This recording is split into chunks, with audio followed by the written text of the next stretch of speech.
ఓం శ్రీ గురుభ్యో నమః.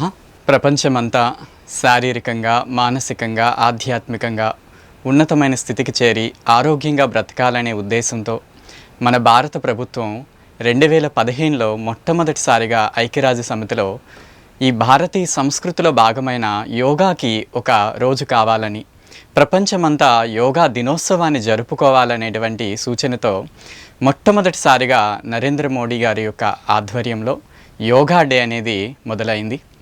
అప్పటి నుండి ఇప్పటి వరకు కూడా ప్రతి ఏడాది కూడా దేశంలోని ఒక్కొక్క ప్రముఖ నగరంలో, అలానే ప్రతి సంవత్సరం యోగా డేకి ఒక చక్కని థీమ్ ఒకటి ఇస్తూ, ముఖ్యంగా ప్రపంచవ్యాప్తంగా ఎన్నో దేశాలు ఈ యొక్క యోగా డేని జరుపుకుంటూ ఉన్నాయి. అలానే ఈరోజు యోగా అంటే గ్రామాల్లో కూడా ప్రతి వ్యక్తికి కూడా దానిపైన అవగాహన ఏర్పడి ఆరోగ్యానికి ముఖ్యమైనటువంటి సాధన యోగానే అని అందరూ కూడా ఆచరించేటువంటి పరిస్థితి వచ్చింది. అయితే ఈ ఏడాది మన భారత ప్రభుత్వం యోగా డేకి యోగా ఫర్ విమెన్ ఎంపవర్మెంట్, యోగాతో మహిళల యొక్క సాధికారత అలానే ఆరోగ్యం అనేటువంటి అంశంపై ఈరోజు దేశమంతా కూడా యోగా దినోత్సవాన్ని జరుపుకునేందుకు ఏర్పాట్లు జరుగుతూ ఉన్నాయి.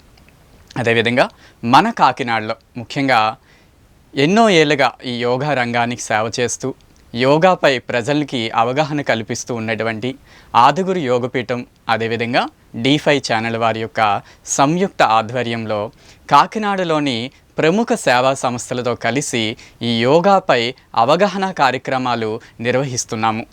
ఈ యొక్క కార్యక్రమంలో జిల్లాలోని అనేక సేవా సంస్థలు దీనిలో భాగస్వామ్యులుగా చేరి చాలా విధాలుగా ప్రజలకి ఆరోగ్యం మీద, అలానే శారీరక మానసిక స్థితిలో చైతన్యాన్ని కల్పించడం పైన ఈ నేటి సమాజంలో ఎక్కువ మంది ఎదుర్కొంటున్నటువంటి ఈ దీర్ఘకాలిక వ్యాధులకి కేవలం మందులే పరిష్కారం కాదు, మన యొక్క శారీరక మానసిక స్థితిలో చైతన్యం ద్వారా కూడా వాటిని ఎదుర్కోవచ్చు అనేటువంటి సంకల్పంతో చాలా రకాలుగా ఈ యొక్క అవగాహన కార్యక్రమం నిర్వహించేందుకు మన యొక్క కాకినాడలో ఆదిగురు యోగపీఠం మరియు D5 ఛానల్ సంయుక్తంగా ఈ యొక్క యోగా వారోత్సవాల్ని నిర్వహిస్తూ ఉన్నారు.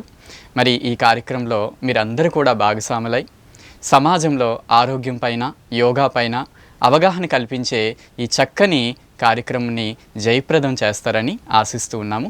ధన్యవాదములు.